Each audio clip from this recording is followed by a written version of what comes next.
American Agenda, time now in the day where we are going to look at some of today's top headlines. That's right. Vice President Kamala Harris is set to touch down in Georgia any minute, where she'll survey Hurricane Helene damage.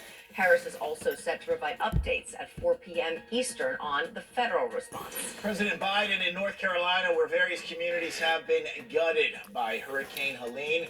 He landed in Greenville, South Carolina, earlier this afternoon.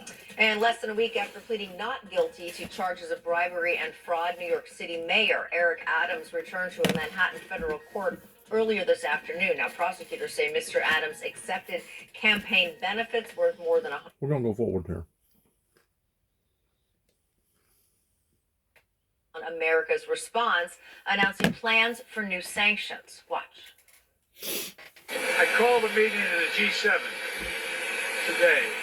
We're working on a joint statement all of us agree on, from Japan to France to Germany to etc. And what we're doing in that regard is we're making it clear that there are things that have to be done.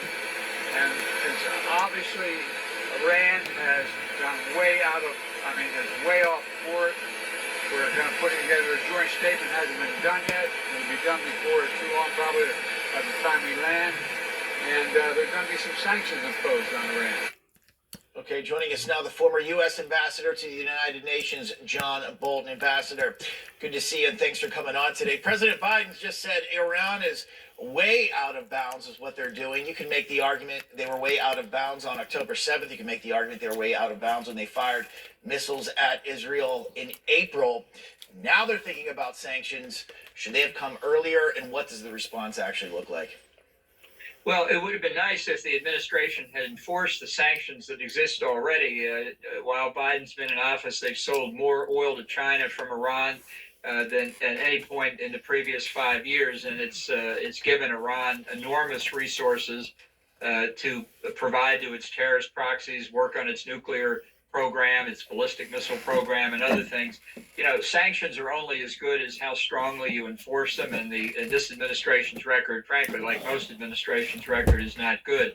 Even worse, Biden said earlier today as well that he opposed any decision by Israel to retaliate by striking Iran's nuclear weapons program. I think that's exactly what Israel should do in response. There are plenty of other targets too, and it would be worth going after them. But I think, in other words, you disagree with your boss, is what he's saying, which is counterproductive whenever it comes to us trying to not only stay out of this situation, but in influencing the wrong people and doing the wrong things. It needs to stop. I'm not saying that all of Israel is justifiable or unjustifiable. I'm saying that under the circumstances, with everything being so topsy-turvy over there, with it being nothing but a powder keg, especially whenever you get to talking about bombing nuclear facilities, it's out of control. Now, if Iran does in fact have nuclear bombs, then that may be a different story, especially going to use them on Israel. That would be a different story. That would be a absolutely different story. And maybe this guy knows something that we don't know. I don't know. But it's getting awful hairy, getting awful dicey over there. Iran's spread out nuclear weapons program.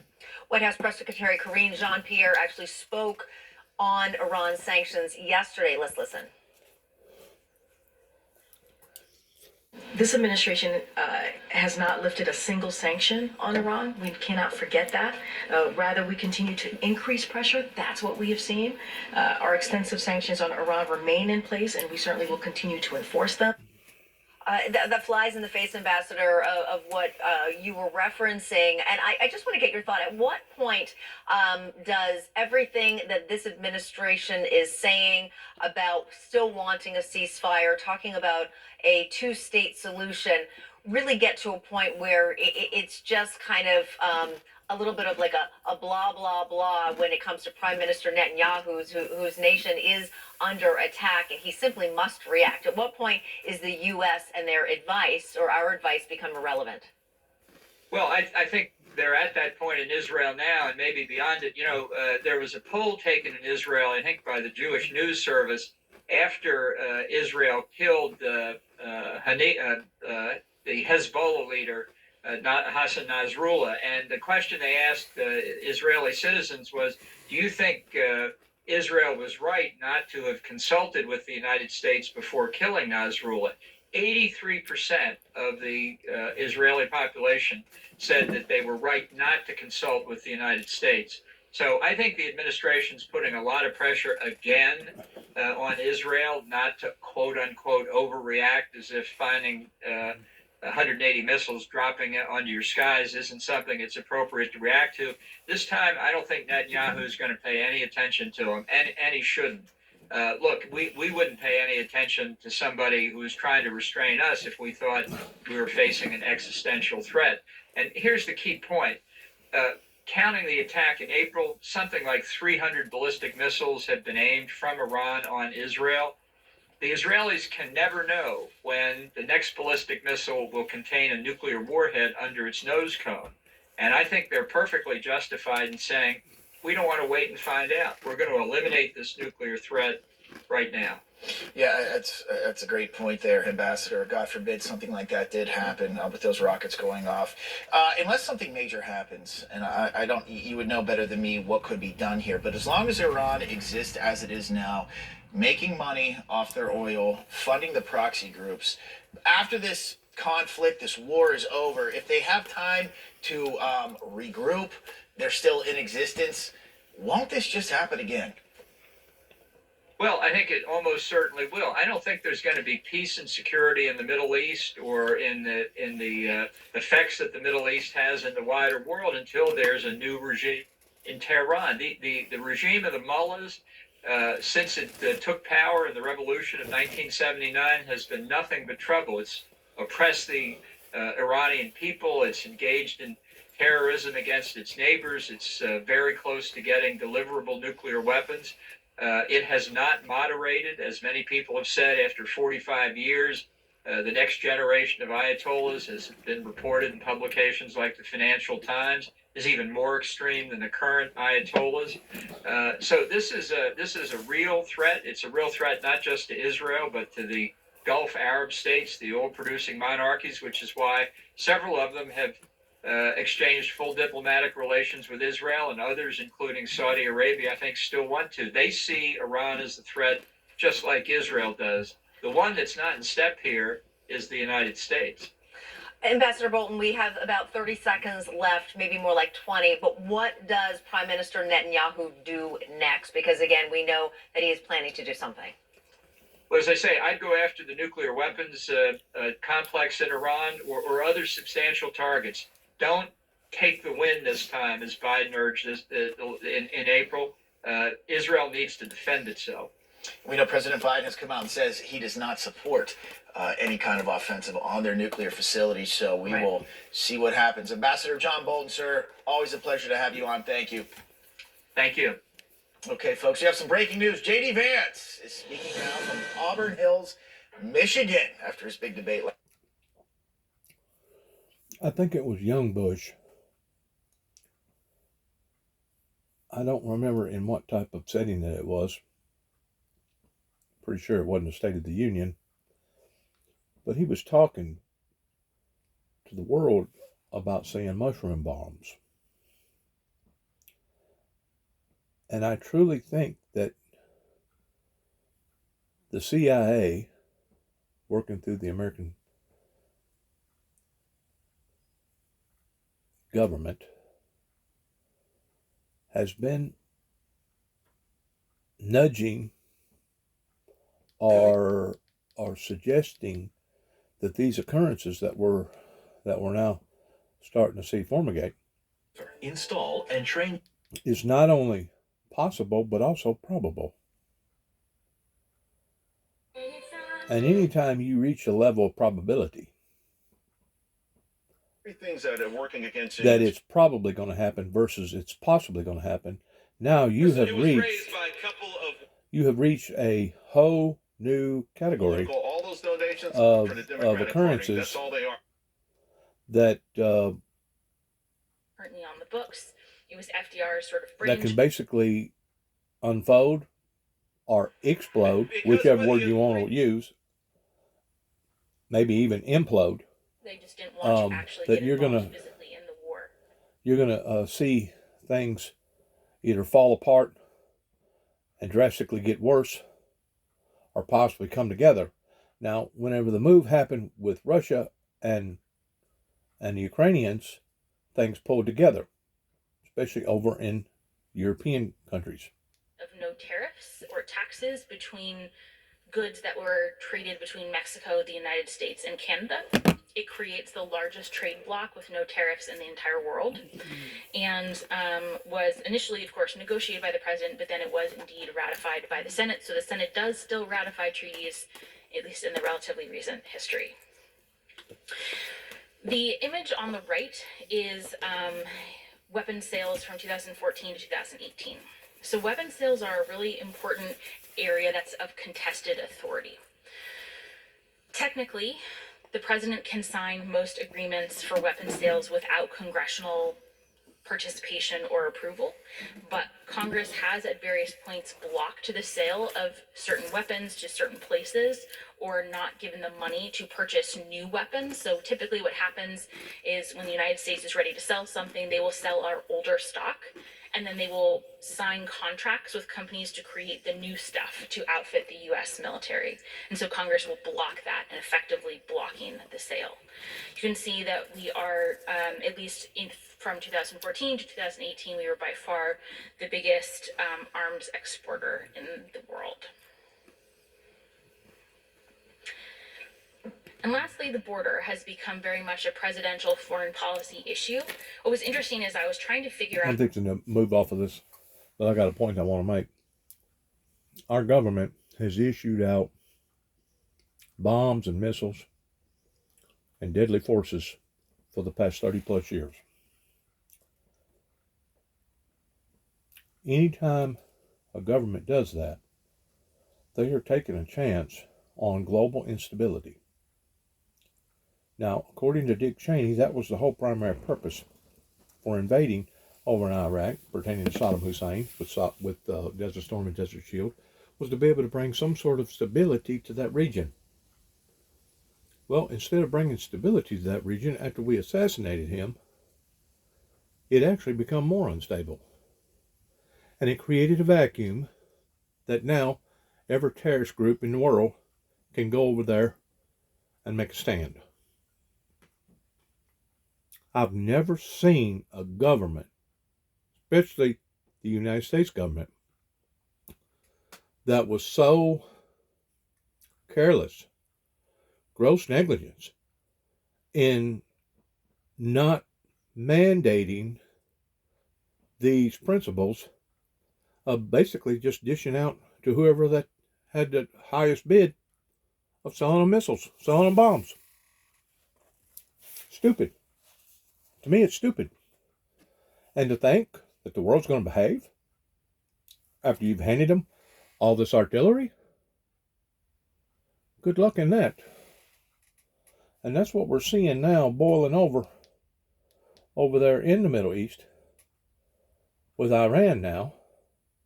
It may take longer, but I'm confident That- we'll get there. Yikes. All right. That's Well, this only week in getting worse. cybersecurity, National Report takes a look at the growing concerns over the negative impact AI could have on society.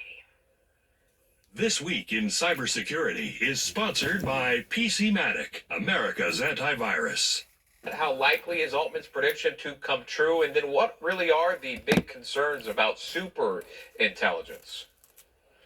I think our concerns about artificial intelligence are right on. it's amazing at how fast the advancements are going. It gets into the hands of the common person. My son, who's a freshman studying engineering, has taken some information, put it into ChatGPT and saying, explain it like an 8th grader, and boom, now he could understand it. But when it gets into the hands of the evildoers, the cyber criminals, it's so important that we be aware of the negative points of artificial intelligence. Yeah, talk. It's just like selling all these countries all these different missiles and bombs. If you put stuff in the hands of your enemies that can in fact be weaponized, and then they use those means in basically creating World War III, who do we have to blame other than ourselves? You knew the dangers, you knew the potential dangers that you was putting out there. Same way with artificial intelligence. You know that it can be modified and used in a weaponry type way versus using it in a good way. So, there you go there. You don't have to be a brain surgeon to figure these things out. Proof is in the pudding. Handwriting's on the wall. See 15% off your entire... I said, you don't have to be a Harvard, Yale graduate student to be able to figure these things out. Is lower than China's because It's become incredibly dangerous in Robert? Correct. in just about every perspective you can think of. Intuit Credit Karma. Download the app.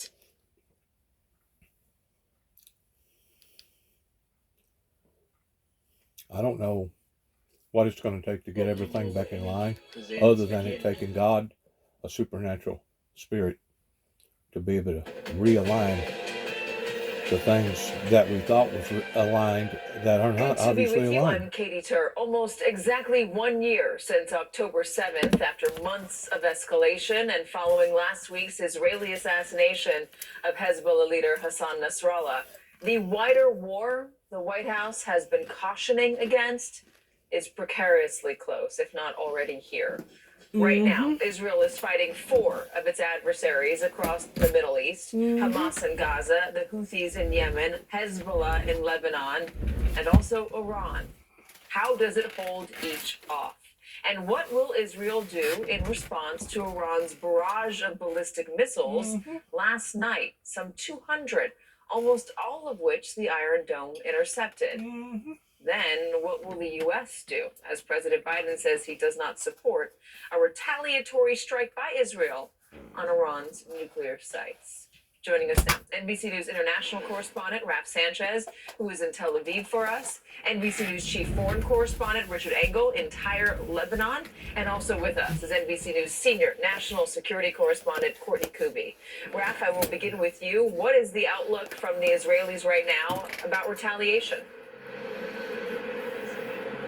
It is determination to retaliate, Katie. Prime Minister Benjamin Netanyahu met at the Defense Ministry here in Tel Aviv earlier today with Israel's top military and intelligence officials, and the topic of discussion: how, when, at what scale to retaliate for Iran's ballistic missile attack last night. An Israeli official tells me Israel is determined to respond swiftly. They feel that they need to show not just Iran, but those other enemies you mentioned across the region, that an attack like this will not go unanswered. There are a couple of complicating factors here, though, as Israel weighs its retaliation. One is the Biden administration. Look at the size of that bomb. That's probably a 10-ton bomb. At least a 5-ton bomb. You realize what that would do?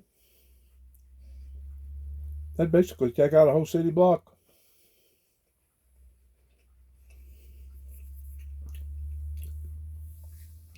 And they're throwing these things at one another like throwing darts. You tell me that ain't a tinderbox, a powder keg, just fixing to go off. And whenever it does,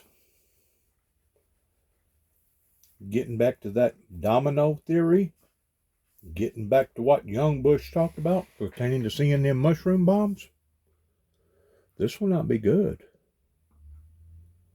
This will not be good at all.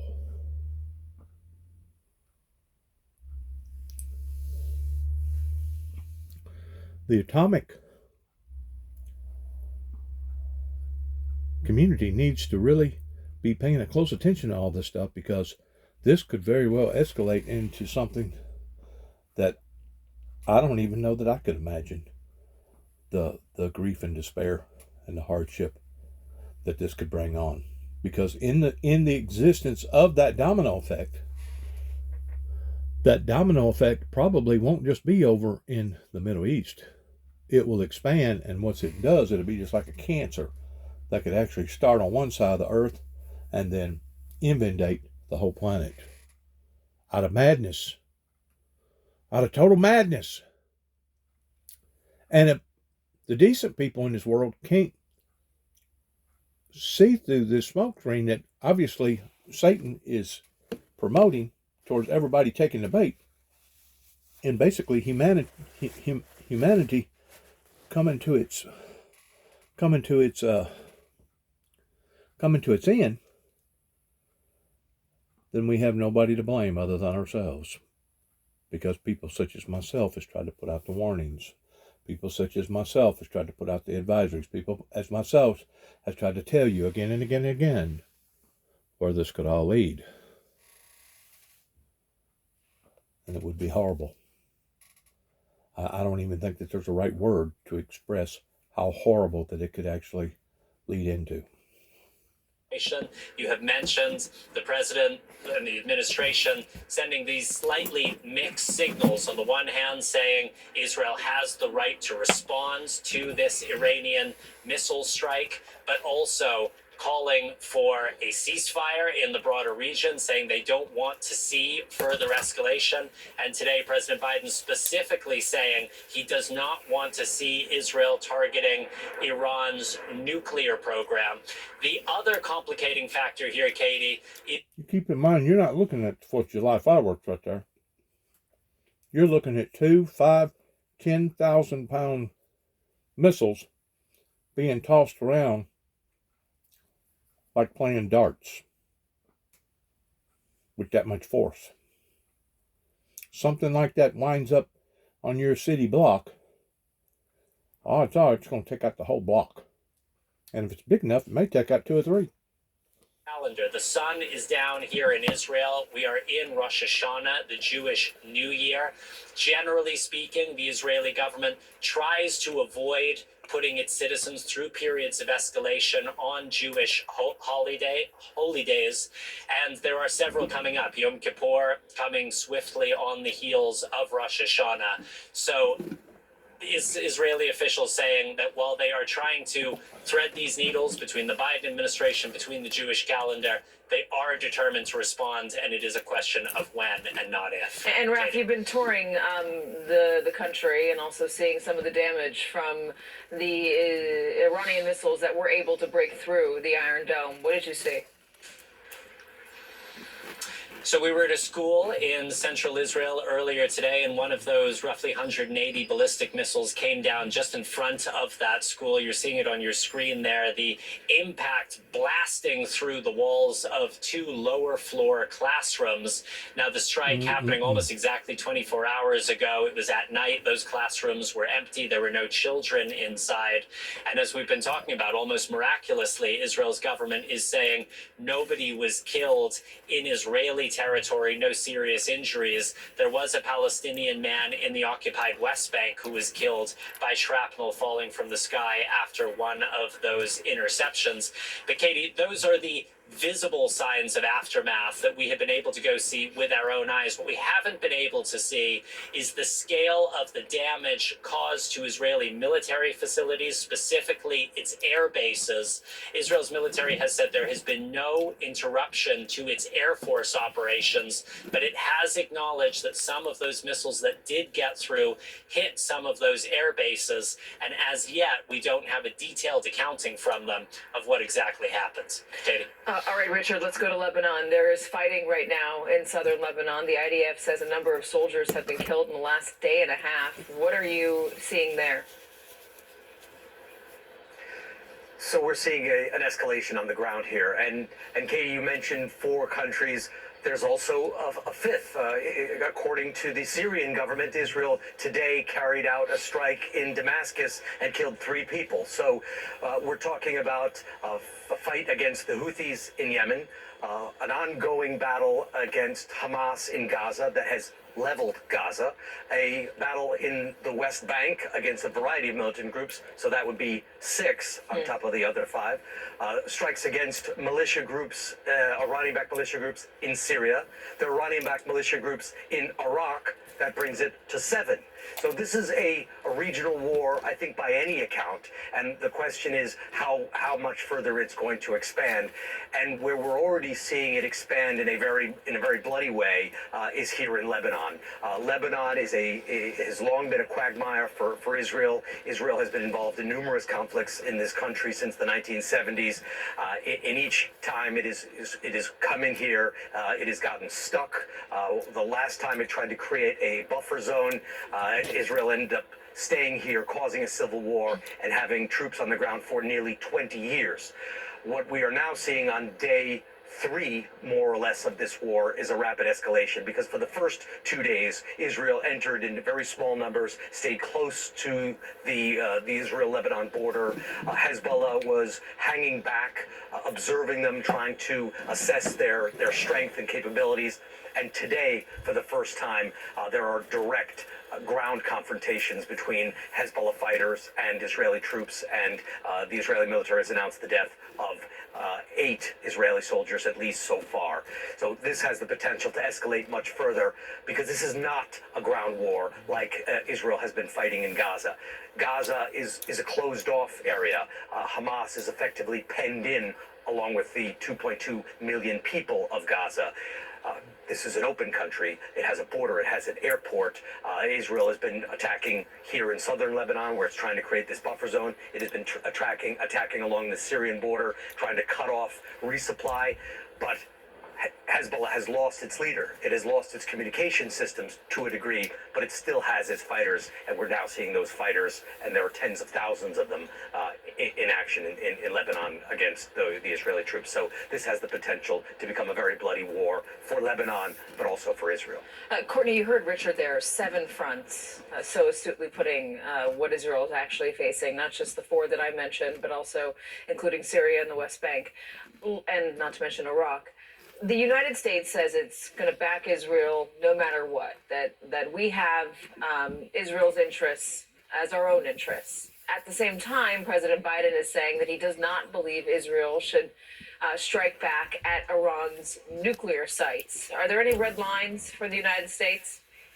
So at this point, all the U.S. is talking about in support is defensive in nature. So and the statements that they're putting out, specifically yesterday morning before the attack by Iran, was that the U.S. would continue to defend Israel, and Israel had the right of self-defense to defend against all of those potential threats that Richard just laid out there. Now, the U.S. has taken some offensive actions in some of the cases, specifically against the Houthis. Specifically, they take offensive action against potential threats in Iraq and Syria. Those militia groups are the same ones that could potentially threaten Israel. There's Kataib Hezbollah in Iraq and Syria. It's obviously an arm of Lebanese Hezbollah that who the Israelis are fighting right now in southern Lebanon. But so far, what we have been hearing about the U.S. support, it's defensive in nature. Of course, in addition to the actual defensive actions that the U.S. military takes, they also send weapons. We have no indication that the U.S. has slowed down or stopped its continued flow of weapons and military support to Israel since October 7th. And in fact, some of the things have even accelerated in certain cases. So that's another way that the U.S. will continue to support. You know what I think? I'm going to talk to my viewers straight up. I think that this thing is out of control. I think that the information that is going out to the general public in public domain is way too much information. And I also think that because of the internet, artificial intelligence, and all the other social media programs out there, that this thing is turning into nothing but a wild, wild west show over there. And it's just a matter of time before it all blows up in the American people's faces. Like I said, there's too much information being broadcasted out on networks that now are either frightening or preparing other countries of doing other things. And the bottom line is this: I think that Israel has now bitten off more than it can chew whenever it comes to strong arming all the other enemies around them. And because of it, they're probably going to unite. They're probably going to unify in some sort of action in bombarding Israel all at the same time. I hope to God that it don't, but it very well could, because this has been an ongoing thing now for years. Hundreds of years, actually since World War II. For the past 75 years, towards how are we going to get rid of Israel? How are we going to get rid of America? Well, it's brewing. It's in the pressure cooker right now, brewing. And if you can't see that and understand these things, then it ain't nobody's fault but your own, because you got people such as myself putting a message out there. And if you don't listen to it, good luck to all of us. Heaven help us all is all I got to say. Because this is going from bad to worse to worser. And we ain't seen worses yet. We ain't seen worses yet. As of now, one of the things that we have been watching since the death of Hassan Nasrallah on Friday is whether any of these proxy groups would act up, or we would see more actions from them. We do not see that much from the proxy groups in Iraq and Syria. We haven't seen much over the last several months. So far, Katie, that's continued. There haven't been any significant movements or large-scale, uprisings by any of them. The Houthis are the same. While they have continued to operate, not getting potentially as much attention. I don't mean this necessarily in a bad way, but there's certain people in this region, in Northwest Tennessee, especially over in Obion County, that that I hope that now that they can look and see or how far that this has gone and being out of control of a resistance movement that actually began in 1988, whenever 9 Tapes went to the White House. I hope that now that there are certain people that can acknowledge the dangers involved in all this in trying to stub out, eradicate a godly ministry that was put here to do a godly thing. That's really the bottom line. I have been going up against this resistance movement here in America, just like President Putin mentions again and again, from time to time, that not only has his people been cheated, but the world in general, because no one wanted to support the Windmill Ministries missions. And it's really sad that it's taken, that I myself have taken on this many hits. I myself have been almost obliterated. And that's what certain people wanted to happen to me here within arm's throwing distance of where I live right now, where I am right now. They wanted me to basically be eradicated. Not realizing that they was cutting their own noses off to despite their faces, because if they would have eradicated me, that would have meant that it would have eradicated all of us, including themselves. Because the hope, the one that spearheaded that hope in 1988, now is over with. And whenever that occurs, I promise you, without a doubt, the eastern skies will light up. God will come back in flaming fire, taking vengeance upon them who know not him. and upon them who obey not the gospel. In the meantime, as he's circling around the earth, gathering up the elect, he's catching this planet on fire. Now, let me ask you another question. Those who's been paying any attention to this. If that happens, on what level do you think the ice on the North Pole and the South Pole is going to begin to melt? Probably 1,000 times quicker than what it's melting right now. If that happens, with all the fire, with all the heat, how quickly do you think the North and the South Pole is going to finish off losing its ice form? I ain't going to say immediately that will occur, but whenever you're looking at 1,000 times the meltonization of what it is right now, you're looking at all of Florida, East Coast, West Coast, Gulf, and all these other countries that are combined that has coastal lining areas. You're talking about the destruction of those. You're talking about complete, total chaos if that happens. Now let's look at another scenario. Let's just say humanity gets out of touch with themselves, and let's just say they do go to striking nuclear bombs at one another. And let's say that in the process of all the nuclear bombs going off, pertaining to this deluge, this dominoes effect,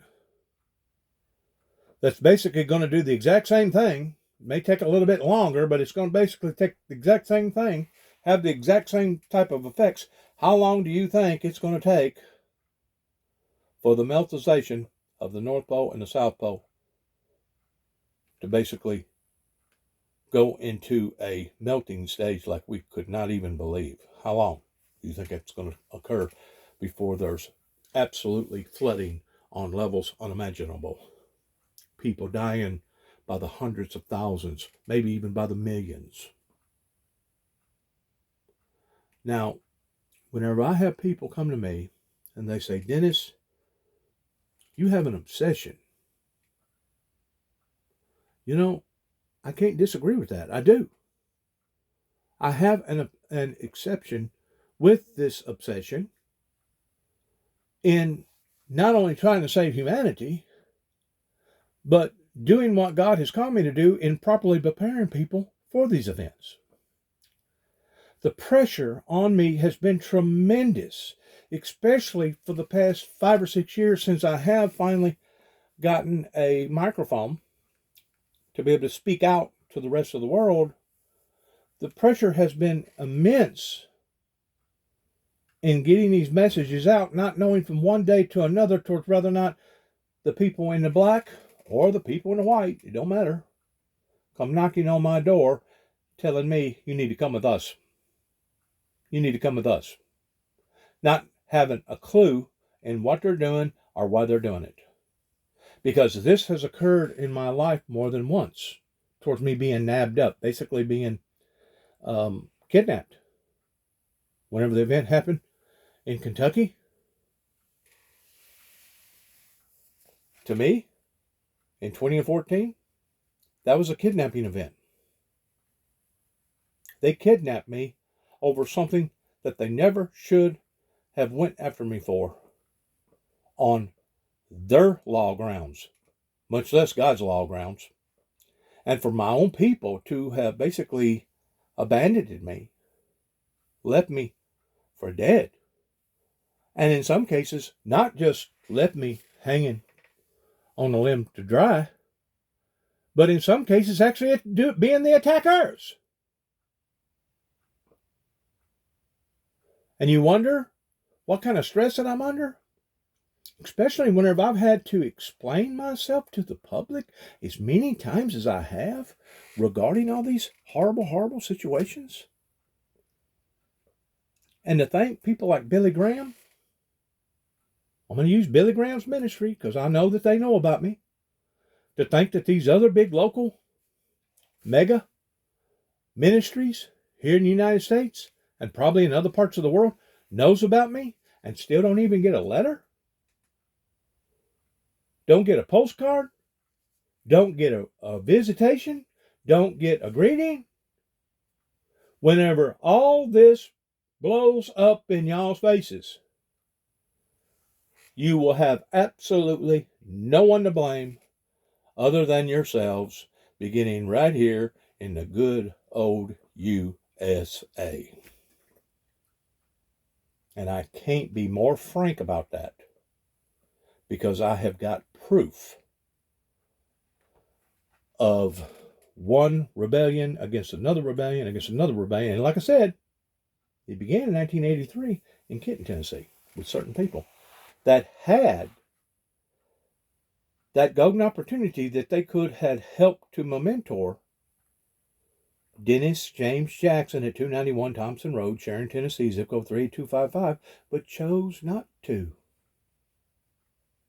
And other people, by passing out all this other material for the past 30 years, you don't stay active for 30 years and think that somebody hadn't gotten hold of your material and hadn't read about it or studied it or looked at it, because they have. But to think that they have went this long without any type of support makes me truly be concerned. I ain't worried because you know what? If I die immediately, I know where my soul's going to go.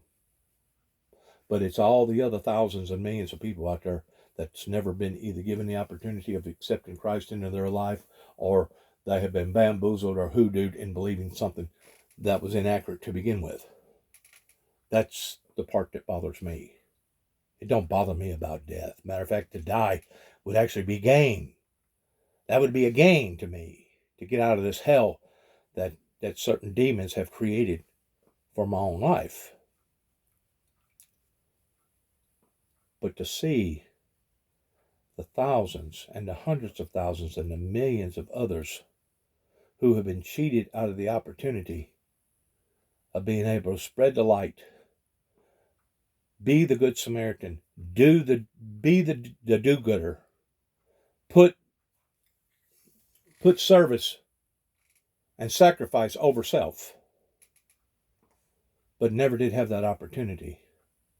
It makes me absolutely quiver inside, because I've got skin in this game too. You know, I've got a son, I've got a grandson, I've got a granddaughter, I've got grandsons by my son's first marriage. I've got people that I've associated with a great deal of my life that they're going to have to sacrifice for.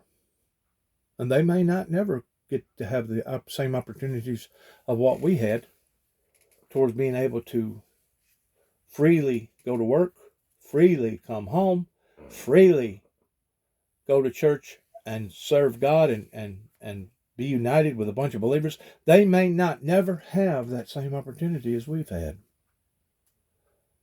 Now, would that make you not quiver inside?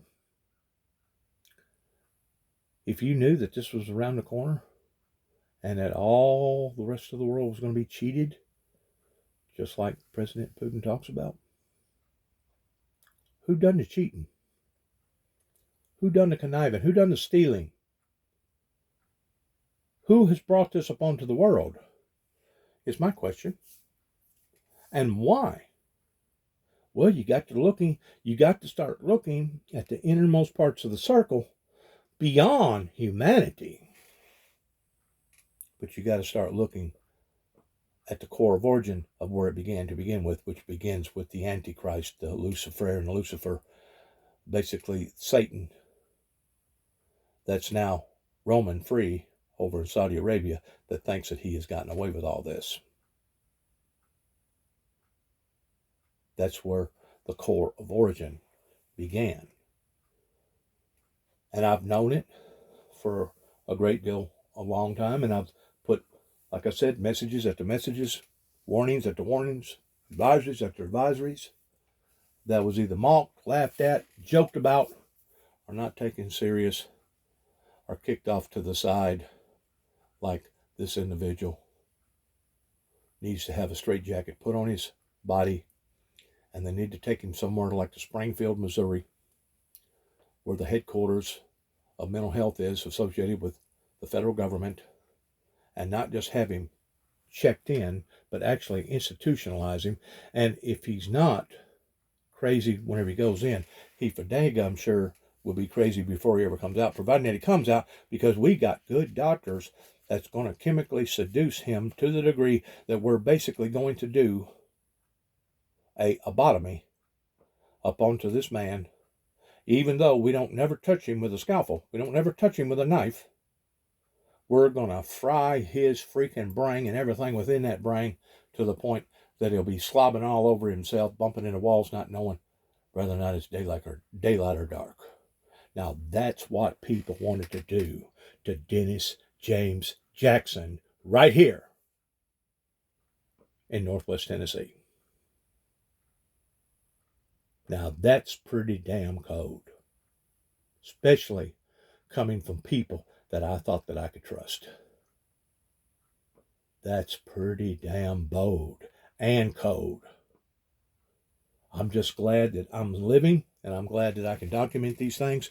And hopefully, if World War III does break out, if a nuclear bomb does go off, or God does come back and gather up the elect, I just hope that somebody will gather up some of my material, and they'll be able to analyze it and say, you know what, this individual right here, at 291 Thompson Road, Sharon, Tennessee, zip code 38255, was warning us and telling us the whole time what was fixing to happen. And nobody wanted to listen to him. They thought he was mad. They thought he was touched. They thought his elevator didn't go all the way to the top. They thought he wasn't playing with a full deck. And the whole time he was.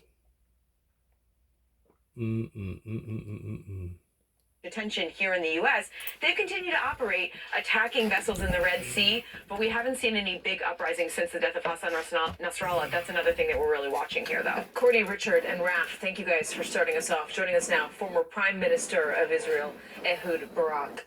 Mr. Prime Minister, thank you for being here. Thank you for having me. What should Israel do? Before he starts talking, in which is probably going to be the same old propaganda, I bumped into an individual Monday afternoon after me going to my doctor in Paris at a restaurant. Didn't know him from Adam. He come in, sat down. We started talking. He'd ordered a steak, whatever. I just got basically what was on the menu, on the buffet. And we got to talking back and forth. And he got to telling me something. Hopefully I recorded it, because hardly ever I listen back to my recordings. But he got to saying something about that whenever 7 different countries come up against Israel at the same time, that will basically be the end of it. And while he was talking, I didn't know him from Adam. I had 2 choices. I could either listen to him or spew him off toward being a nut job. Basically just ignore him. Well, something told me within my own spirit, you better listen to this guy. Because he was talking about he had friends, he was a sniper, he had friends with the FBI, had friends with Homeland Security, Secret Service, etc. And I was listening to him. And at the end of everything, whenever I finally posted it to my viewers, I put a big red question mark. Because I really didn't know how to respond to all of that, other than to put a big red question mark, as in, I wonder if any of that he was talking about was true. I wonder if this is fixing to happen. I wonder if that guy had an insight towards what was fixing to occur that most people in general did not. That's why I put the question mark. So if anybody's concerned or interested in what that conversation was about, even though I don't know why, it must have been the background music or something going on in the radio, but for some reason I got a copyright warning telling me that I had violated one of their principles in a copyright thing. It had to have been something to do with maybe the content of the atmosphere being in a restaurant, that they had music going, but you know what? I can't control that. I can't control an owner to a business towards turning the music down, turn the music off, change channels. We don't like that particular music. You know, whenever you go into a restaurant, you basically got to sit down and listen to whatever that they're promoting at that time in that industry. So for me to get a copyright check, to get punished for making that video, to me, it just goes to show you how naive and how, I hate to use the word stupid, especially whenever we're talking about things this serious, but it just goes to show you how that certain people in Facebook or even YouTube, because I've been violated by both, I've been punished by both. It just goes to show you how out of touch with reality that these people are, that's willing to do that to somebody, even though the person that I'm talking about is myself, and even though I'm trying to save the planet from a complete, total nuclear meltdown, or the second coming of Christ coming advancedly too early, to the degree of seeing the true bride prepare itself for the bridegroom. And I know if anybody knows anything about the Bible, they're going to know what I'm talking about on that last statement. But it just goes to show you, and these things may be done simultaneously through artificial intelligence. That what's it, here's some music in the background. Oh, you're in violation. Oh, we're gonna copyright you. I don't know if somebody analyzes that personally, or if that's done through the computer, if that's automated, whatever. Fact of the matter is, here I am talking to somebody about very, very sensitive, crucial things that I got copyrighted over in the middle of a restaurant having a conversation. Is it irritating? Oh, yeah. But do I deal with it? I don't have no choice. I really don't have no choice in what they do and what they don't do pertaining to these mega media entities. But what I do and what I can do is voice my opinion about them and tell you that these are the people that has led us astray towards damaging undeveloped minds pertaining to our children and our children's children. And these are the people that has set us a sail basically towards doom and gloom. I don't know of no other way of expressing it or explaining it other than to say that these people thought that they was onto something towards creating this entity to where everybody could communicate with one another. But what they didn't sit down and do was to say, well, what if the communications that they're putting out to the general public is all inaccurate? What if it's fake news? What if it's all phony? What if it's called information artificial warfare? That basically helps to stir people up in seeing that first ignited light, that match going off, and the next thing you know, every other match goes off all over the world, and the next thing you know, the end of society becomes the end. And if the fire don't get you, or if the repercussions of the fire don't get you, the flood's going to get you. And if the flood don't get you, depending upon where you live, but Jesus said to flee into the mountains whenever you shall see these things starting to occur, then possibly something else is going to occur, because you're talking about the survival of society down to the fittest, and you're talking about basically the world becoming on the fringes of cannibalism, because that will be the only way that society knows to survive, is basically to kill and eat one another. And if that's not a harsh thought to think about, you may want to stop and reconsider. Kind of like whenever that ordeal happened over there with Ukraine, and I get on a telephone and I call up a great deal of these military installations around here. And I finally talked to somebody, I think it was in Trenton, female, and I told her what I was looking for. I was looking for some iodine pills, just in case nuclear war did go off, that maybe the nuclear poison wouldn't be so bad. And the first thing she asked me, she said, "Do you really want to be the last?" And whenever she said that, I hesitated, because I knew just exactly where she was going with the question.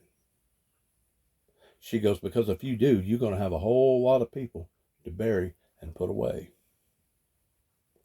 I just politely hung up the phone. I didn't say yay or nay. But it's a thought to think about, isn't it?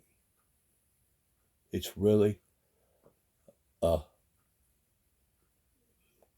horrendous, troubling thought to think about, that I'd rather not think about, that I have tried desperately to prevent for the past 30 plus years, that now it looks like it's all fixing to light up like a Roman candle. You wonder how come I say good luck to all of us?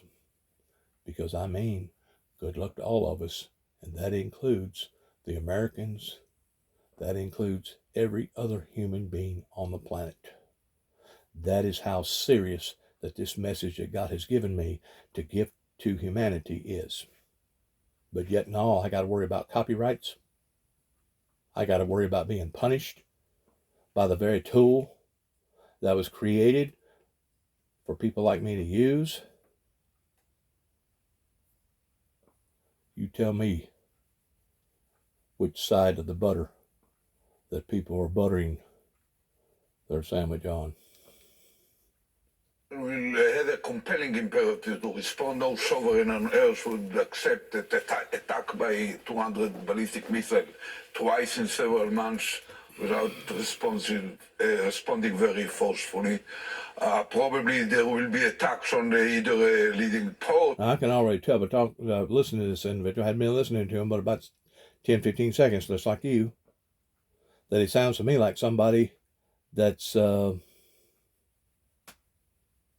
basically loopy. Somebody that's basically don't know what he's talking about. Let's listen to what he's got to say. Or some kind of oil industry aspects, and probably, I cannot promise you because I'm not around the table of decision. I'd laugh about it if I was you. Probably one of the elements of its nuclear military program, even if just to hint that that's an opportunity America to join us, then it's someone else's failure that we are finding ourselves alone. I wonder if you can put yourself into the heads of the people who are currently making the decisions. My colleague Andrea Mitchell spoke to an Israeli leader who said they learned a lesson from the Americans. When your enemy is down, don't let them get back up. In that sense, do you expect that the retaliation from the current leaders in charge of Israel might go further in order to try to handicap not just the Houthis or the Hezbollah, but also Iran? I can easily think of making this decision. I had been there, but I don't want to do this. It's not necessarily a clever thing to do. But I can tell you for sure there will be a very forceful response. If you want to have an example, think of Hudaydah in Yemen. It's about the same distance, some 1,300 miles, and the Israeli Air Force attacked there very forcefully, the main port and some other power plants. So there are no oil industry there. So we can do it, and it will be done. And does it end there? Excuse me? Does it end there? Or is it going to be another retaliation and back and forth? Exactly. I'm not sure that it's very economic even for the Iranians to keep sending attacks of 200 missiles and ending up with not even a dead from this or any damage caused. In fact, you made a mistake. What intercepted them is not Iron Dome. It's Arrow and Super Arrow, and the interception happens over Jordan or neighboring country and out in space. But it's very extremely effective. We invest 30 years in this and the Americans and the British to a certain extent are helping us. We are thankful for that. Basically what we see, Israel is very powerful. The last 2 weeks, from the pagers to the hitting of Nasrallah and the successful operation of the Air Force, so it regains for Israel their self-confidence in their intelligence, in their Air Force, in their defense system, and create certain deterrence. It even helped Netanyahu to get some credit. After all, he's the prime minister right now. But having said that, Israel, however powerful, it's not omnipotent. And Netanyahu presented in his speech in the UN these two maps. One of the alliance of blessing and then the alliance of whatever how we call it, chaos. So we need this alliance of we had to the best of my judgment, to accept 10 months ago, the proposal of President Biden to establish this alliance was unable to put an end to the thing in Gaza and to bring back the hostages, to organize, to resupply the IDF, to deploy against this wider landscape, starting with Iran and all its proxies, the ring of fire around Israel, and fight it together. Let me talk to you about that ring of fire. The Lebanese foreign minister came out after Benjamin Netanyahu made his speech at the UN, and he said this in response, and I'd like to get your opinion on it. We'll play it. The Israeli Prime Minister came here today and said that Israel is surrounded by those who want to destroy it, an enemy. We're here, members of a Muslim Arab committee, mandated by 57 Arab and Muslim countries, and I can tell you here, very unequivocally, all of us are willing to, right now, guarantee the security of Israel in the context of Israel ending the occupation and allowing for the emergence of a Palestinian state. He is creating that danger because he simply does not want the two-state solution. And if he does not want the two-state solution, can you ask Israeli officials, what is their end game? If he's right that the Arab countries around Israel do want stability, do want peace, all they're asking for is a Palestinian state, why would Prime Minister Benjamin Netanyahu not take that? Look, first of all, he's the foreign minister of Jordan, out of Lebanon. I'm sorry, Jordan. I misspoke.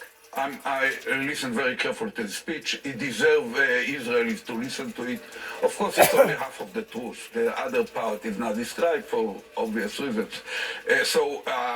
It's not the right timing, so to speak, to raise the issue of Palestinian state. Why not? Because the whole collective, both our collective and the other collectives, are under certain kind of trauma from the events. Recently, the Hamas and the Hezbollah are under trauma after 7th of October. Israeli public were in trauma. There is no readiness to contemplate it. Israelis are struck by a strong pain, by deep frustration, by sense of humiliation after 7th of October, calls for revenge. That's not the right time. No one will listen if you talk to Israelis now. But having said that, boiling blood is not a good recipe for statesmanship or leadership. So we have to hug our people, to calm them down, to show empathy and so on. But leaders should always never lose sight of the end game. And one of the tragedies is that Netanyahu persistently from day one rejected all the need to discuss the day after. What will happen? What's the end game? There is an old Roman saying, if you don't know which port you want to reach, no wind will take you there. And there is a parallel even in Alice in Wonderland. That's part of our tragedy. That's kind of like what they say about belief in religion. That if you don't believe in nothing, you're more apt or substance to fall for anything. I got what he said. Now, for reasons that has nothing to do with the interest, nothing to do with the national security, totally from some somewhat private consideration that has nothing to do with common good. He does not want to discuss what will be the next stage and how to put an end to it at a certain point. But nowadays, it's not the time to discuss it. Now it's time to win the war. We have a challenge. We expect the Americans to be with us. We expect other friends, neighboring countries. We need this alliance of the moderates in order to win. It's not the job of Israel to do it alone. It's not clever to expect Israel to complete it alone. Point taken on the Israeli public. I know the sentiment is not behind a two-state solution right now, but also what the Jordanian foreign minister said, and he's, I know they're allies of Israel. They helped shoot down some of those missiles. What he was saying was that the Arab states around Israel can help guarantee the security. And I mean, that is a very intoxicating offer if you don't want to continue war. Katie, believe me, I spent most of my life fighting in uniform and spent most of my political life trying to drain the swamp, not just killing mosquitoes. I tell you honestly, that's not the time. We shouldn't lose sight of it. Mm-hmm. But it's not the time to discuss it. It's now the time to focus on, first of all, to defeat the Iranians, to defeat the Hezbollah, to defeat the Houthis, to defeat the militia, to defeat the dormant cells in the West Bank, and so on. So, all right. We get it. We get it, Mr. Bad Man. You think you can take them all at the same time. All right. How stupid could that be? As I've said before to the president of Israel, you got to learn when to pick your battles. And the strength of your alliances is only as strong as your weakest one. I have offered an offer pertaining to the Doomsday Devil's Duel of actually going after the main head of this beast, of executing him or him executing me. But once more, I've gotten back no response from either my state or my government. So let it boil, let it fester, and whenever it does pop, whenever this blister does pop, I just wish everybody the best. That's all I can say. I don't know nothing else to say or do in response to this uncontrollable situation that now is even escalating and getting worse. Because it's all based around Bible prophecy that as you shall see the days approaching, no flesh shall be saved, and that Lucifer, the devil, Satan himself, will come down in great wrath because it or he knows his time is short. In other words, it's just a matter of time before he's going to be thrown off into an endless, bottomless pit called hell, where he will pay for what he has done to not only humanity, but what he has done to the kingdom of God.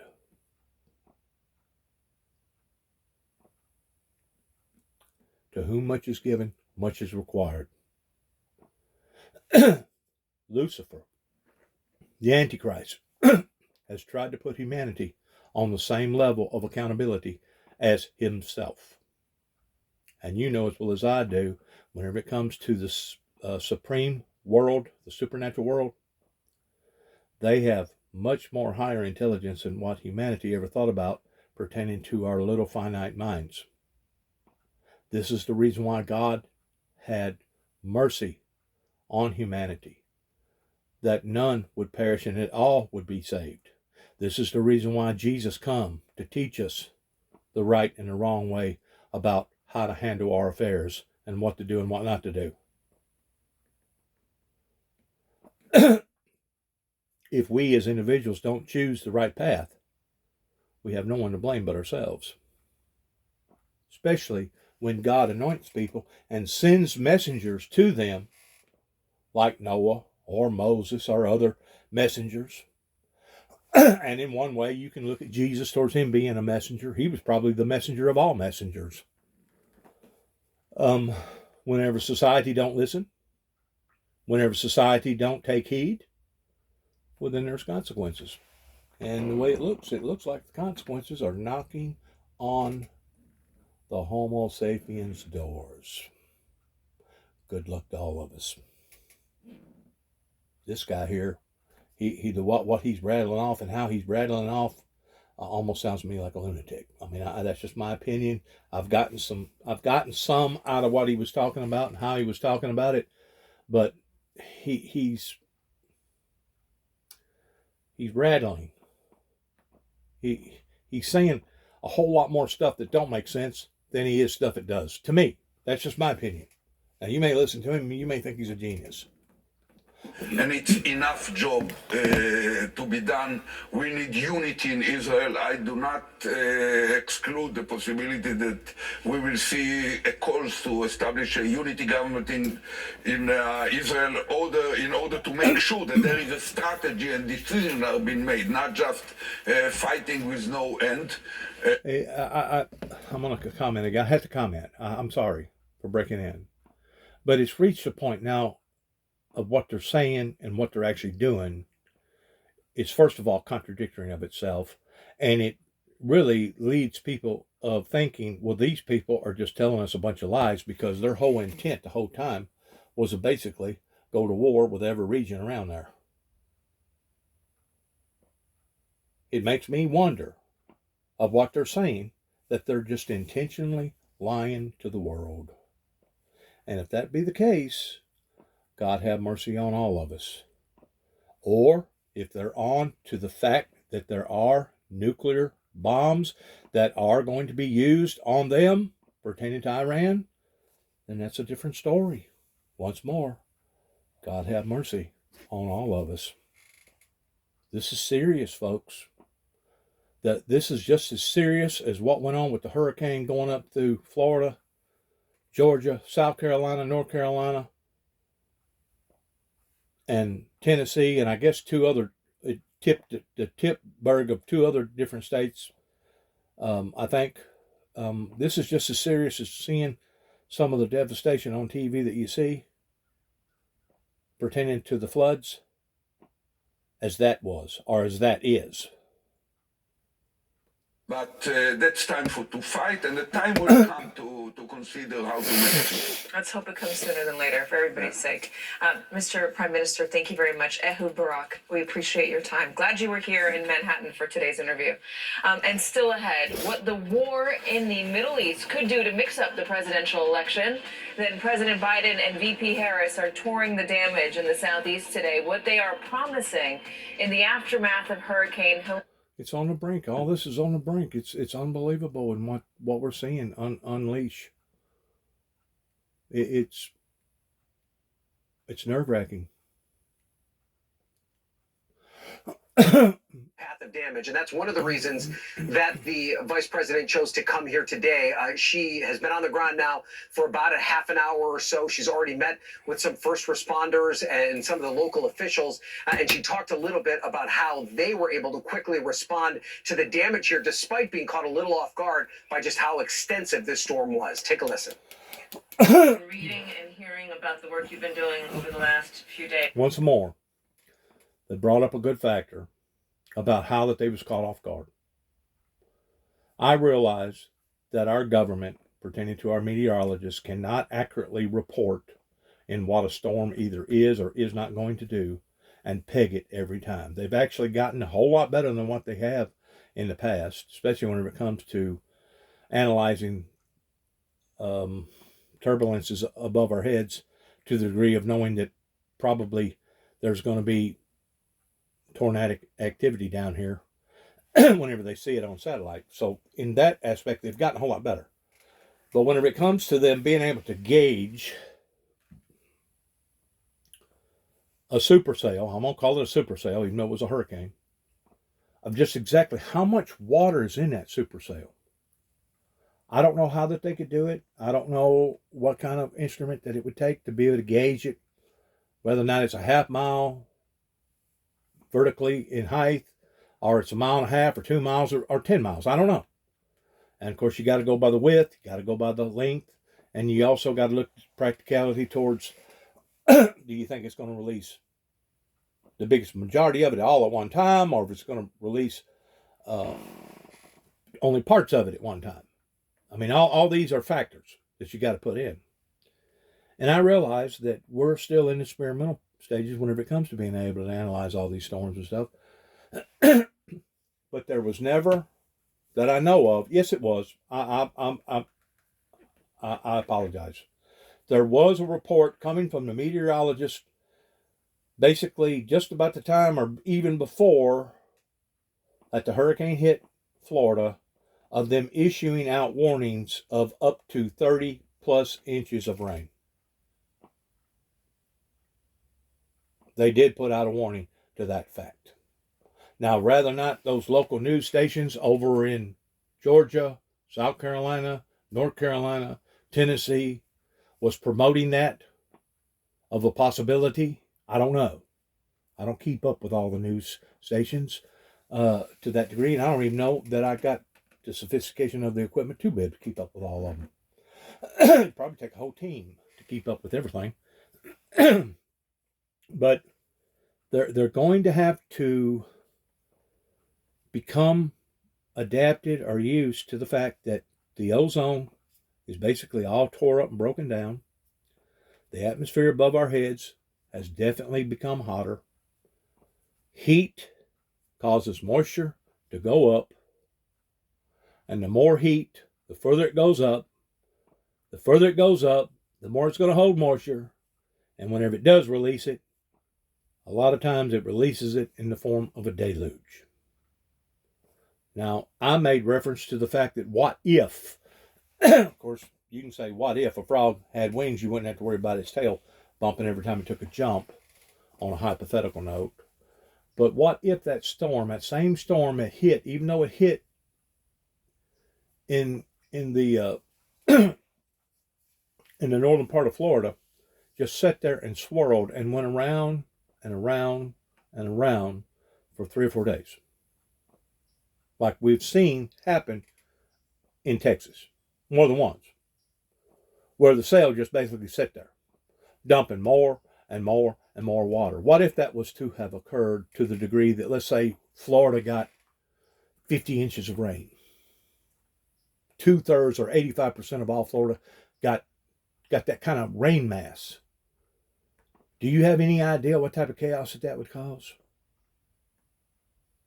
Now, once more, this is a reflection upon the Bible that says to flee into the mountains whenever you shall see these things starting to occur.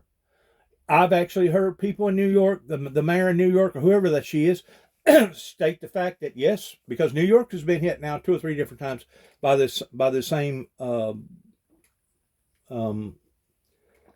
attribute coming from these storms, that she even agreed and made it public that yeah, we're definitely getting more rain. These storms are definitely intensifying. We're definitely seeing deluges to where 5, 7, 10 years ago we didn't see. So as we're walking off further into this thing, my question is this: how come we have a government that is willing to announce to the world, well, it kind of caught us off guard? Really? It caught you off guard? After you seeing Katrina and all these other events of either becoming super, super dry, super, super hot, or super, super wet, pretending to too much rain? Really? All this is catching you off guard? Or are you just playing stupid? You want us to believe that it's caught you off guard, because in reality, you shouldn't have gotten caught off guard. Shame me once, shame on me. Shame me twice, shame on you. And we continue to be getting caught off guard again and again and again. When is our road directors? When is our community directors? When is the people that want to sit down and design, let's say, a community going to come together 10 years from now, and this is what it's going to be, this is what it's going to look like as far as your architects and etc. When are they going to put these things into the equation that instead of you putting in, let's say, a 2-foot covert, you need to put in a 4-foot covert, buddy? Then you're putting in a 4-foot covert, you may want to consider putting in an 8-foot covert. I mean, I could go on and on and on about the things that need to be expanded, that obviously we are now in a different reality. So whenever I hear stuff like, oh, it caught us off guard, well, it was the primary news channel, the Weather Channel, that analyzed that thing and said it was massive. And that was one of the reasons why they took it from a stage 3 to a stage 4. It wasn't necessarily that it was going to hit of winds of 139 mile an hour plus towards it actually being a category 4, but they judged that off of the size content and said, you know what, this is something that y'all need to prepare for, because it's going to be huge. It's going to have a lot of volume whenever it comes to water. So they did, in that sense, give out that warning to cover their tail. But now all these other different entities, I don't know. I don't know what was said, how it was said. I don't know what they said. I don't know what the road commissioner up the road here is doing whenever it comes to Weakley County. I seen him a while ago. I will say this about the road commissioner. I seen him out here a while ago spraying for foliage and killing the foliage around here, spraying it down, killing it, making sure that this area don't get inundated by mosquitoes or whatever. And I appreciate anything that the road commissioners out here do. I don't care if it's bringing in one pebble, one rock. They actually got a burden in on their shoulders right now pertaining to Melvin Hill that refuses to put in tear-ups down here to be able to stop the rain flow, that I've actually seen that whole hillside over there lose at least 3 foot of mass in the past 40 plus years, because every time it comes a really, really, really big rain, it ain't nothing uncommon for the road commissioners to have to go out here and get 8, 10, 12, maybe 14 loads of nothing but pure raw dirt. You know why? Because it is washed out of the field into the road, and it has made the road impassable. Well, if you have done that year after year after year, since I've been here every year, and I've been back here for 10 years, and you're still doing that, and you ain't put out warnings to Mr. Melvin Hill, maybe he needs to get a check. Maybe he needs to get a bill because of the road commissioner having to go out here and do that. In addition to him being senseless and knowing that he's losing fertilizer, he's losing the grip on the ground that he's actually giving away, going down the drain.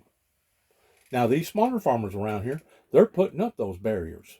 They're putting up those levee barriers to be able to stop that flow from happening. But I ain't seen Mr. Melvin do it. And I thank the world of Mr. Melvin. I don't have nothing in the world against him or his wife or his sons or his daughters. I don't have nothing against them. But whenever it comes to operating, you can't operate today like we was operating 50 years ago or 60 years ago. You have to be willing to evolve. You have to be willing to grow. You have to be willing to stay on top of your game. And I think it really does represent some of the best of what we each know can be done, especially when we coordinate around local, state, and federal resources. After it's happened, not before, after the fact. And half the time that ain't good enough. Especially if you gauge it off of what went on in Katrina. I tell you what, it's senseless. It's absolutely senseless in seeing the things that are happening to us right now that, as far as I'm concerned, should not be happening to us. And if we had right leadership, it would not be happening to us. It would not be happening to us, but it's happening to us. You know, there ain't no need of Mr. Melvin scratching his head out here every time it comes an 8 or 10 inch rain or even a 6 inch rain, that about 10 loads of dirt winds up out here on the highway, especially after he's been in ownership of it for the past 40 or 50 years. There comes a time where you can no longer plead insanity. Comes a time you can no longer plead stupid. You know, it's been doing it now for all this time. You can look at the hillside and tell that the hillside's gone. Used to be this amount of dirt, now it's that amount of dirt. What does it take to wake people up? Some people won't never awaken. They're stuck in their old ways and their old habits, and they could care less as long as they're feeding their families. Out of sight, out of mind. As long as it's not affecting their family, they could care less. Well, what about all these families that live on this road, which ain't many? It ain't many. But what kind of extra burden are you throwing in our lives? And after we realize that the road basically is closed, we got to drive in another direction to go around it. You think he's ever thought about that? You think the family in general has ever thought about that? Or do they just not care? In addition to the costs that it costs the taxpayers in Weakley County, even though he lives in Obion County, in addition to the costs that it requires to bring in a bulldozer or a backhoe to load up 10 loads of dirt to dump it in other spots where I guess that needs it or something. I don't know. But to me, it's idiotic. Good luck to all of us. Shalom. Good luck. God bless America. God bless our troops. And heaven, please help us all as this is ending, because I'm not going to say nothing else. Proof. His private operatives sought to create chaos rather than seek clarity at polling places where states were continuing to tabulate votes. For example, on November 4th, a campaign employee, agent, and co-conspirator of the defendant tried to sow confusion when the ongoing vote count at the TCF Center in Detroit, Michigan looked unfavorable to the defendant. That's Donald Trump. There, when a colleague at the TCF Center told a redacted witness here, we think a batch of votes heavily in Biden's favor is right. The witness responded, find a reason it isn't. Give me options to file litigation. And even if it is, when the colleague suggested that there was about to be unrest reminiscent of the Brooks Brothers riot, a violent effort to stop the vote count in Florida after the 2000 presidential election, P5, person 5, responded, quote, make them riot and do it. The defendant's campaign operatives and supporters used similar tactics at other tabulation centers, including in Philadelphia, Pennsylvania. Andrew Weissman, it gets at something that the January 6th committee got at and around, and I think they would say all of the evidence they developed was telling this story, but they didn't puncture perhaps the innermost circle, which is Donald Trump's voice. They get at the innermost circle of both premeditation, intent, and state of mind. Talk about that, the power of that evidence. Absolutely. So that is exactly the limitation, as terrific as the work was of the congressional hearing and how much they did with limited tools. If you recall, Mike Pence did not testify and provide evidence there, nor did certain witnesses come in and say what their direct conversations were with Donald Trump. So they talked around meetings, they talked about certain things that happened, but they would not talk about those direct conversations. What this filing shows is Pat Smith did just that. He has those conversations, direct evidence with respect to the former president, direct knowledge to show that he knew that his claims were false. And I think, that's one where we knew that was going to exist. I find the statements about what he thinks about violence is something that is both devastating for the legal case, and you would know better than I, but from a political case, especially in light of the kind of claims that were made yesterday at the vice presidential debate to sort of sugarcoat and whitewash what happened on January 6th, this has Donald Trump being so incredibly cavalier. Remember, at the time that he is reported to be making these statements, he is the sitting president of the United States.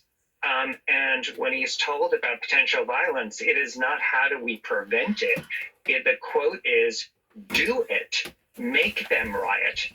So it is just so antithetical to what you do when you are a government official, as Nicole, you have been, and I have been, and Harry has been. That is, you take an oath of office to defend the Constitution, to uphold the law. So those kinds of statements that Jack Smith clearly has are really devastating, I think, both from a legal perspective and then obviously potentially from a political perspective. Okay, I want to turn the conversation to Pence. I want to bring Lisa Rubin in, who just gasped upon reading something on page 142. I'll share what you read that made you gasp, and then let's dive into what we know to be new, and that is Mike Pence's voice on all of this. What we had were our eyeballs on Mike Pence's movements on that day. What we had were our ears on the sound of actually a disguised voice testifying before the January 6th Select Committee about the calls, the kinds of calls that came into the sit room back at the White House from Mike Pence's security detail. But we didn't know much in Mike Pence's own voice. We didn't know what he would say under oath as a witness in a criminal proceeding, but now we do. Let me read to you. I'll read first what made Lisa Rubin gasp. Why make everybody wait? From page 142, quote, upon receiving a phone call alerting him, Donald Trump, that Pence had been taken to a secure location, witness P15 rushed to the dining room to inform the defendant, Donald Trump, in hopes that the defendant, Donald Trump, would take action to ensure Mike Pence's safety. Instead, after this person delivered the news, the defendant, Donald Trump, looked at him and said only, quote, so what? Lisa?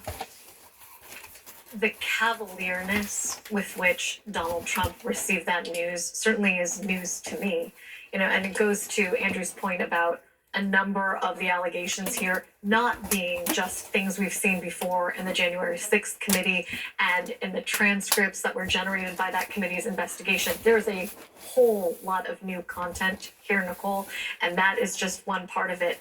I want to also talk about the fact that while much of the public focus is going to be on the interactions between Trump and Pence as a witness before the government, there is so much else here outside of Pence, so that even if a higher court at a later point decides that those conversations really are off limits, it doesn't change the fact that, for example, there are huge chunks of this brief that talk about things that are solely outside the executive branch entirely, including a many-page-long section about Trump's outreach to officials in other states, including his infamous phone call to Doug Ducey, the governor of Arizona, his meeting with the two heads of the Michigan state houses in the White House, a call to then Speaker of the Arizona State House, Rusty Bowers, a call to Chris Carr, the then and current Attorney General of Georgia, and of course the infamous call to Brad Raffensperger. There's also a huge section on the fake electors scheme, which was largely perpetrated by people outside government, including then chair of the Republican National Committee, Ronna McDaniel, and Rudy Giuliani, as well as others. So I think the focus publicly today is properly on Pence because there's so much about that we don't know. But in terms of thinking about what the right legal outcome here should be, I want to make sure that people understand that there is so much here that is solely private in its nature that Trump and his team of lawyers can't get around. They may have delayed the ultimate judgment day, and depending on the outcome of the election, there may be no judgment day. But in a real court upholding the rule of law, there is a plethora of conduct here that is purely private and outside that presidential immunity ruling that should see the light of day at trial. And many of these crimes are also charged in other states that have looked at the fake. I mean, I think we've got Arizona, Georgia, Michigan, and Wisconsin that have all charged the fake electors plots in those states. So looking at the same body of evidence, That's right. Crimes identified and charged in those states as well. Let me make a promise that we will dive into those pages, but let me come back, Harry Lippman, to some of what we're hearing in this section about Mike Pence, who was a witness before Jack Smith's investigators, but not before the January 6th Select Committee. It was one of the people that they had hoped to talk to that they weren't able to talk to. They got as high as his chief of staff and his counsel, who proved to be very fruitful and important witnesses. But let me read to you starting on page 12. In the post-election time period, Mike Pence, the defendant's own running mate, who he had directed to assess fraud allegations, told the defendant that he'd seen no evidence of outcome determinative fraud in the election. This was in one of the many conversations the defendant Donald Trump and Pence had as running mates, in which they discussed their shared electoral interests. Mike Pence gradually and gently tried to convince the defendant to accept the lawful results of the election, even if they meant they lost. These conversations included a conversation on November 4th in which the defendant asked Pence to, quote, study up claims of voter fraud in states that they had won together in 2016 to determine whether they could bring legal challenges as candidates in those states. Pence describes the conversation as follows, quote, well, I think it was broadly, it was just look at all of it. Let me know what you think. But he told me that the campaign was going to fight, was going to go to court and make challenges. And then he just said, we're going to fight this and take a look at it. Let me know what you think. Harry Lippman, they go to court, I think 61 times, they lose 60 times. There was no evidence of fraud ever. Right. Look, as Andrew says, these are words out of Pence's mouth. We haven't seen that before. January 6th did a lot, but there's nothing like a federal grand jury and subpoena. We knew he had talked. And as Andrew and Lisa say, there are many dozens of bombshells here, and people are right now poring over them. I would submit, though, that the biggest bombshell of the whole document is that it was released. As early as yesterday, Trump was trying tooth and nail to keep this from coming out, saying it would harm him in the election, and that was the whole reason they were doing it. And Chutkin just, boom, released it today, so now the genie is out of the bottle. As to Pence in particular, they are the most incendiary conversations. There's many, many others, but starting on page 90, the special counsel makes the argument for why the Pence evidence is not immune, and it's in essence, as many people anticipated, that Pence is both a vice president but the president pro tem of the Senate, and in that role, it's in that role that Trump is trying to browbeat him, and that role has nothing to do with the executive, so that's the argument. But you're very right, as is Andrew and Lisa. Let's say a court of appeals, and this is going to go to them, they hope just one more time up and down, says doesn't matter, that's out the window. There's so much more that everyone is in process now of pouring through stuff with Mark Meadows, these different persons who we know who many of them are, and we can piece it together. But the big thing now is it's all been laid bare, notwithstanding Trump's very strident efforts to keep it from seeing the light of day. And now he can appeal, but the genie is out of the bottle, as it were. We have all this evidence with chapter and verse cited.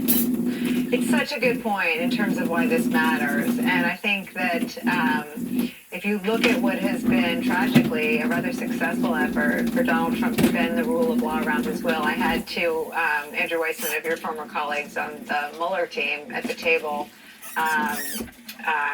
talking about the successful effort that Bill Barr undertook to smear and mischaracterize the results of that 23-month investigation. It's clear that when Donald Trump is the person who's been investigated, that without the actual facts and the evidence before the public, Donald Trump will lie about every last facet of it. And in this case, we're here less than 24 hours after the vice presidential debate, where it's like an Earth One, or it's like an SNL skit. I mean, the only reason we covered a J.D. Vance, Tim Walz debate is because Donald Trump sought to have Mike Pence hung by their own supporters. And to the piece of testimony that made Lisa Rubin, as level-headed a colleague as I have, gasped, at the prospect of Mike Pence being killed or harmed, Donald Trump's what Jack Smith found is that Donald Trump's response was, quote, "So what?" What do you think the impact could be of this firsthand witness testimony from Mike Pence and other of the innermost circle from Donald Trump's White House and campaign? Well, I think for people who already understand the Earth One, Earth Two issue, this surreal nature of going from the vice presidential debate yesterday, where the candidate for vice president on the Republican side basically said, "What are you talking about? On January 6th, there was no effort to overturn the election, and there was a peaceful transfer of power." And then today you have chapter and verse, detailed conversations. And just like the January 6th committee evidence, it is coming from we don't know the exact names all the time, but it is coming from Trump campaign officials, Trump lawyers, and Mike Pence, his own vice president at the time. So it is coming from within the tent. This is not some Democratic hoax. And so you could not have a more sort of stark contrast between rhetoric, empty rhetoric on one hand, and actual facts on the other. In terms of what its ramifications could be, I would think that the people who are saying that they have concerns about Donald Trump, and maybe they're not going to vote for him, but they're thinking about, gee, what does that mean? I should vote for Kamala Harris? Is that something that I should do? I would really encourage people to read the brief and read the evidence, and just think about the source of the evidence in terms of looking at this election from an apolitical stance. But in terms of thinking about it, I think as Nicole, you and I do, which is what it means for the country in terms of a functioning democracy with the rule of law. Because what you have here is chapter and verse over and over again about an effort, a conspiracy, a criminal conspiracy to thwart the will of the American electorate. There is no more serious crime in American history than that. And to that point, let me read to you what Mike Pence's testimony has yielded. Again, the historic nature of this investigation is that Jack Smith is the only person known to have interviewed Mike Pence under oath. And when he takes us inside the conversations between Mike Pence and Donald Trump, remember that Mike Pence had as much to gain by remaining in power as Donald Trump did. He simply didn't want to incite violence and destroy the Constitution and lie, frankly, to do so. But he thought about it. He called Dan Quayle. And he asked where the limits were. And he sought legal counsel from right-wing conservative legal icon, Judge Michael Ludick.